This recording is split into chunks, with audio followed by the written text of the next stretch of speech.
नमस्कार दोस्तों, स्वागत है आपका कंप्लीट कोर्स डेस्टिनेशन चैनल पर। जैसे कि लास्ट क्लास में हमने एक्सरसाइज 4.2 डिस्कस की थी और उसमें हमने सिंपल इक्वेशंस के बारे में जाना था और उसको कुछ डिस्कस किया था, उसको सॉल्व करना सीखा था।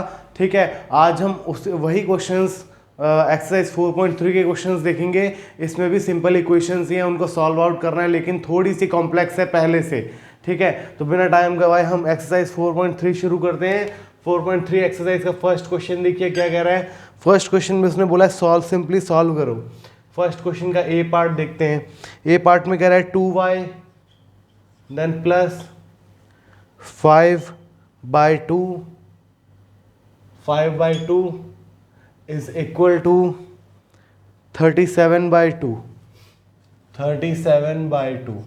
देखो, अगर हम किसी भी नंबर को LHS से RHS में लेके जा रहे हैं या RHS से LHS में लेके आ रहे हैं, उस चीज़ को हम क्या कहते हैं, ट्रांसपोजिंग। सबसे पहले इस टर्म को लिख लो, यहाँ पे लिखो। आपको LHS पता है, RHS पता है, तो 2y प्लस 5/2 इक्वल टू 37/2। तो यहाँ पे कुछ नहीं करेंगे, सिंपली लिखेंगे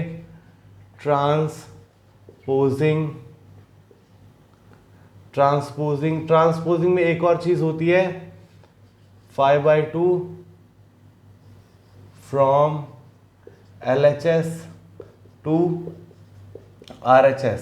अब RHS में जाएगा तो ये 5/2 माइनस में चले जाएगा। कोई भी नंबर अपना साइड चेंज करता है, LHS से RHS में जाता है तो उसका साइन चेंज हो जाता है। यहाँ पे प्लस 5/2 था, यहाँ पे माइनस 5/2 हो गया। अब कुछ नहीं करेंगे, इसको 37 माइनस 5/2, ये आ गया आपका 32/2।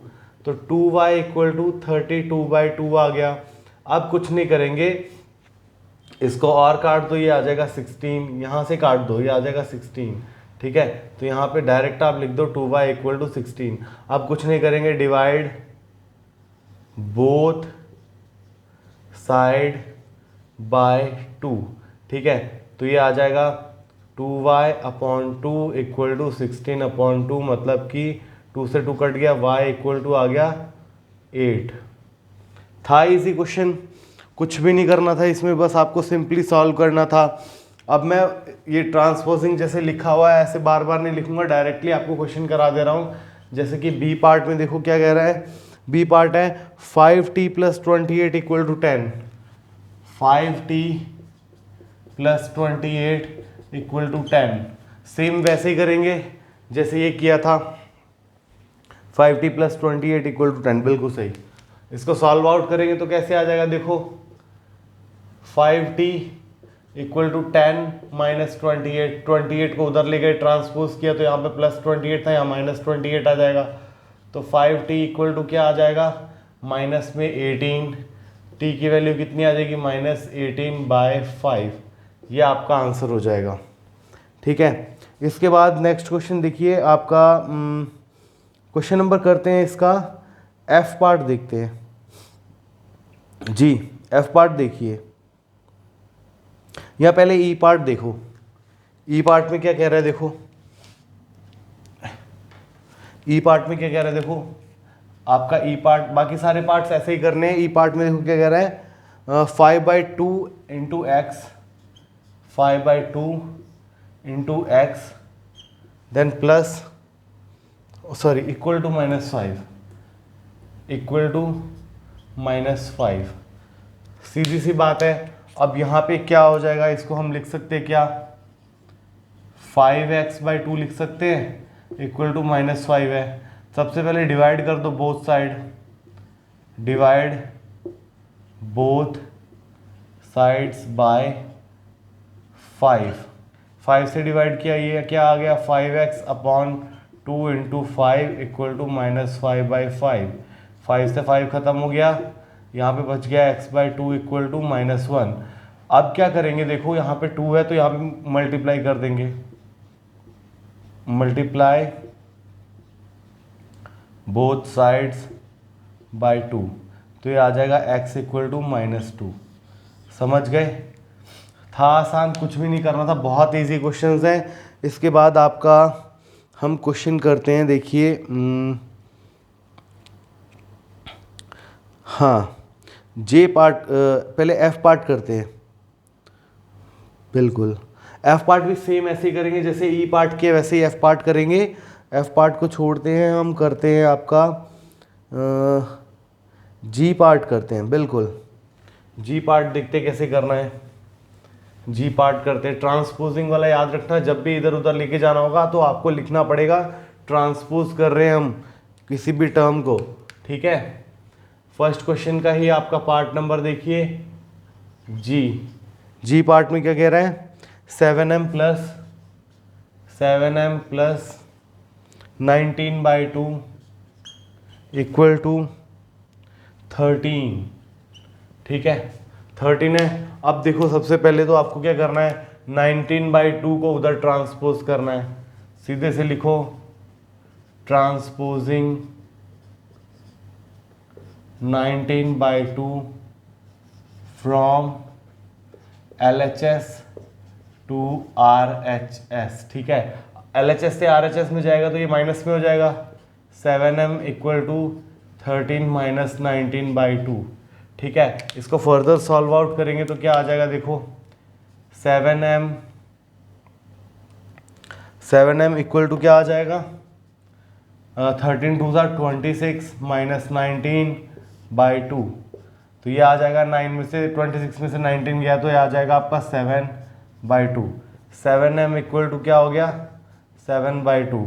अब देखो divide both side, divide both sides by 7, तो ये आ जाएगा 7m/7 equal to 7/2 divide by 7।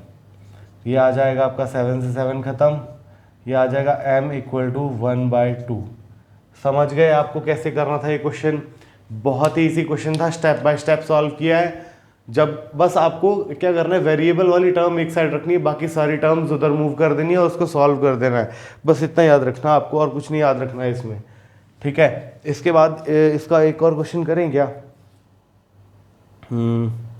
हाँ, जे पार्ट करते हैं इसका। बिल्कुल, हाँ, जे पार्ट करते हैं। जे पार्ट में क्या कह रहा है, 2b/3 - 5 इक्वल टू 3, ठीक है। जे पार्ट देख लीजिए इसका, जे पार्ट क्या कह रहा है, देखो 2b/3 then -5 equal to 3, -5 equal to 3। मैंने क्या बताया था, ट्रांसपोज करेंगे इसको, ट्रांसपोजिंग लिख देंगे, मैं सिर्फ ट्रांसपोजिंग लिख रहा हूँ, ट्रांसपोजिंग -5 टू RHS, LHS से RHS में गया तो 2b/3 इक्वल टू क्या हो गया, 5 + 8, 5 प्लस में आ गया ना, यहाँ पे 3 था देन +5 आ गया, 2b/3 इक्वल टू 8। अब देखो 3 से मल्टीप्लाई कर देंगे, मल्टीप्लाई बाय 3, तो ये आ जाएगा 2b इक्वल टू 24, ठीक है, 8 3 24, देन डिवाइड बाय 2, तो ये आ जाएगा b इक्वल टू 12। ये आपका आंसर आ गया, था इसी क्वेश्चन, कुछ भी नहीं करना था इसमें। इसके बाद देखते हैं सेकंड क्वेश्चन। सेकंड क्वेश्चन में भी सॉल्व भी करने हैं, देखते हैं उसमें क्या नया कॉन्सेप्ट है, कुछ हमको नया भी तो देखने को मिल सकता है। देखते हैं क्वेश्चन नंबर सेकंड में क्या कह रहा है, solve the following equations. Second question का फर्स्ट पार्ट देखिए, सॉल्व करना है हमको क्या, 2x + 4 देन इक्वल टू 12। देखो सबसे पहले देखो 2 कॉमन है, यहाँ पे सारी टर्म में आ रहा है तो कंप्लीटली डिवाइड कर देंगे हम। सबसे पहले डिवाइड कर दो, डिवाइड बोथ साइड्स बाय 2। देखो ये चीज़ नहीं है, ब्रैकेट के बाहर है इसलिए बाय 2 से डिवाइड कर दिया, तो ये आ गया 2/2 देन x + 4, यहाँ पे आ गया 12/2, ये आ जाएगा x + 4 इक्वल टू 6। अब फिर से ट्रांसपोज कर देंगे, transposing 4 to L H R H S, L H S से आर एच एस जा रहा है, आर एच एस में ट्रांसपोज कर दिया, ठीक है। तो ये आ जाएगा x इक्वल टू 6 माइनस 4, तो x इक्वल टू 2 था। इजी क्वेश्चन, थोड़ा सा इजी हो गया। आप क्या कर सकते हैं, इसमें से कॉमन ले सकते हैं, अब याद रखना। इसके और क्वेश्चंस देखो, सभी question same to same ditto copy है क्वेश्चन नंबर सेकंड के। इसके एक दो क्वेश्चंस, एक क्वेश्चन और कर लेते हैं। आपका थर्ड पार्ट करते हैं, सी पार्ट करते हैं। सी पार्ट में थोड़ा सा अलग है। सी पार्ट देखिए क्या कह रहा है, सी पार्ट में देखिए क्या कह रहा है, 3n माइनस 5 इक्वल टू -21, ठीक है। अब इसको फिर से वही करेंगे, सेम डिवाइड करेंगे 3 से, divide by 3, both side divide कर लेना, इसको पूरा लिख लेना। मैं सिर्फ डिवाइड बाय 3 लिख रहा हूँ, जैसे यहाँ पे डिवाइड बोथ साइड बाय 2 लिखा है, वैसे डिवाइड बाय 3 करेंगे तो ये आपका क्या आ जाएगा, n माइनस 5 इक्वल टू -21, मतलब 7 3 से 21, तो -7 आ गया। इसको कंप्लीट लिखता हूँ, कंफ्यूज हो जाओगे। 3/3 यहाँ पे आ जाएगा 21/3, ठीक है। इसको फर्दर सॉल्व करेंगे तो क्या आ जाएगा, 3 से 3 कैंसिल, यहाँ पे 7, यहाँ पे आ जाएगा n माइनस 5 इक्वल टू -7, तो n अब फिर से ट्रांसपोज करेंगे, ठीक है, ट्रांसपोज 5 टू RHS, ठीक है। तो n इक्वल टू -7 प्लस 5, मतलब n इक्वल टू -2, ये आपका आंसर आ गया। था इजी कॉन्सेप्ट, कुछ भी हार्ड नहीं था इसमें। सेकंड क्वेश्चन के सारे पार्ट्स इसी मेथड से करेंगे, इसके अलावा और कुछ भी नहीं करना है आपने, ठीक है। इसके बाद मूव ऑन करते हैं आपके थर्ड क्वेश्चन पे। उसने क्या कहा है, solve the following equations. Third question पे मूव ऑन करते हैं। उसमें भी उसने क्वेश्चन इक्वेशंस को सॉल्व करने के लिए बोला है हमने। देखो मैंने आपको बेसिक तरीका पहले ही बता चुका हूँ, आपको सेकंड एक्सरसाइज में कैसे करना है, वही तरीका आपको लगाना है। आगे चल के आगे की क्लासेस में आपको इतना सब लिखने की ज़रूरत नहीं पड़ेगी। ट्रांसपोज करो, डिवाइड करो, मल्टीप्लाई करो बोथ साइड, वहाँ पे आप डायरेक्टली सॉल्व कर सकते हो। लेकिन यहाँ पे आपको टॉपिक पूरा का पूरा टॉपिक पढ़ना, और एग्जाम्स में भी पूरा टॉपिक डिटेल में पूछेगा, तो आपको एक एक चीज़ लिख के बतानी पड़ेगी कि हम यहाँ पे ये कर रहे हैं, LHS में ये कर रहे हैं, RHS में ये कर रहे हैं। तो थर्ड क्वेश्चन का ये पार्ट देखिए, 4 equal to 5p minus 2, 4 equal to 5p minus 2। Simple है ना, बहुत सिंपल है, कुछ नहीं करेंगे। हमको यहाँ पे अब p इस साइड है, तो यहाँ पे हमारा क्या कहते हैं, आपका कांस्टेंट इस साइड है, वेरिएबल इस साइड है, तो वेरिएबल को इसी साइड रहने तो क्या दिक्कत है। तो यहाँ पे क्या करेंगे, यहाँ पे 5 से मल्टीप्लाई है, तो सॉल्यूशन में सबसे पहले डिवाइड कर दो, डिवाइड बोथ साइड्स बाय 5, तो ये आ जाएगा 4/5, ठीक है, इक्वल टू 5/5, p माइनस 2, 5 से 5 कैंसिल हो गया, यहाँ पे 4/5 इक्वल टू p माइनस 2 आ गया। अब देखो क्या करेंगे, ट्रांसपोज कर देंगे माइनस p को, -2 को ट्रांसपोज -2 टू, यहाँ पे LHS में जाएगा, वहाँ पे RHS में जा रहा था ना, इधर से इधर जा रहा था, यहाँ पे इधर से इधर आ जाएगा, तो ये आ जाएगा 4/5 में, यहाँ पे -2 था, यहाँ पे प्लस हो जाएगा, इक्वल टू p, तो 5 2 10, मतलब 4 + 10/5, ठीक है, इक्वल टू p। तो p की वैल्यू कितनी आ गई, 14/5 इक्वल टू p। ये आ गई आपकी p की वैल्यू।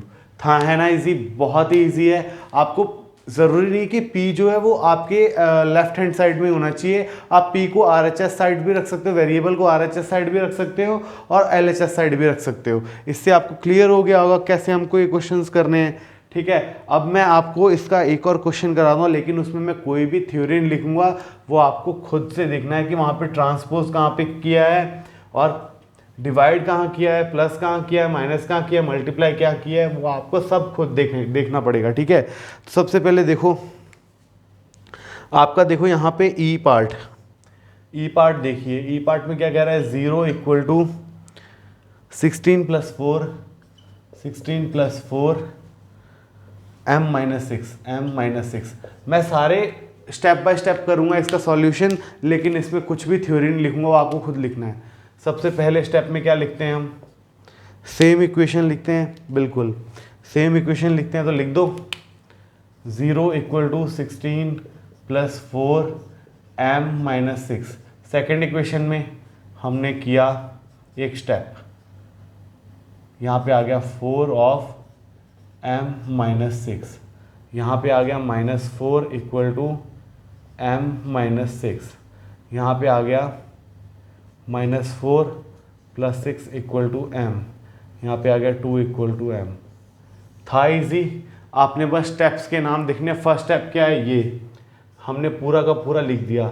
सेकंड स्टेप में पूरा का पूरा सेम इक्वेशन लिख the first step. Second step में क्या है, सेकंड स्टेप में हमने क्या किया, ट्रांसपोज किया 16 को इस साइड, साइन नेगेटिव हुआ। उसके बाद हमने 4 को डिवाइड कर दिया दोनों साइड, यहाँ पे 4 आ गया, यहाँ पे 4 हट गया। यहाँ पे फिर हमने 6 को ट्रांसपोज किया इस साइड, तो ये आपका आंसर आ गया। था इजी क्वेश्चन। आपके स्टेप्स कितने बने, 3 स्टेप्स और 4 स्टेप्स। 5th स्टेप में आपका आंसर आ गया। ठीक है, कुछ भी हार्ड नहीं था इसमें। देखो 4th क्वेश्चन के 2 पार्ट हैं, एक पार्ट मैं आपको करके बता रहा हूँ, सेकंड पार्ट आपने खुद करना है। ठीक है, देखते हैं। सबसे पहले देखो, construct 3 equations starting with x equal to 2। 4th question का फर्स्ट पार्ट कर दे रहा हूँ, आपको सेकंड पार्ट इसका खुद करना होगा। 3 इक्वेशंस बनानी है, 3 equations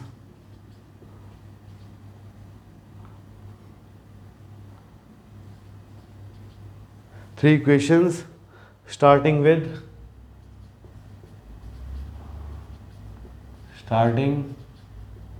with x equal to 2। यही है, x इक्वल टू 2 है बिल्कुल। तो देखो फर्स्ट इक्वेशन कैसे आ जाएगी, देखो फॉर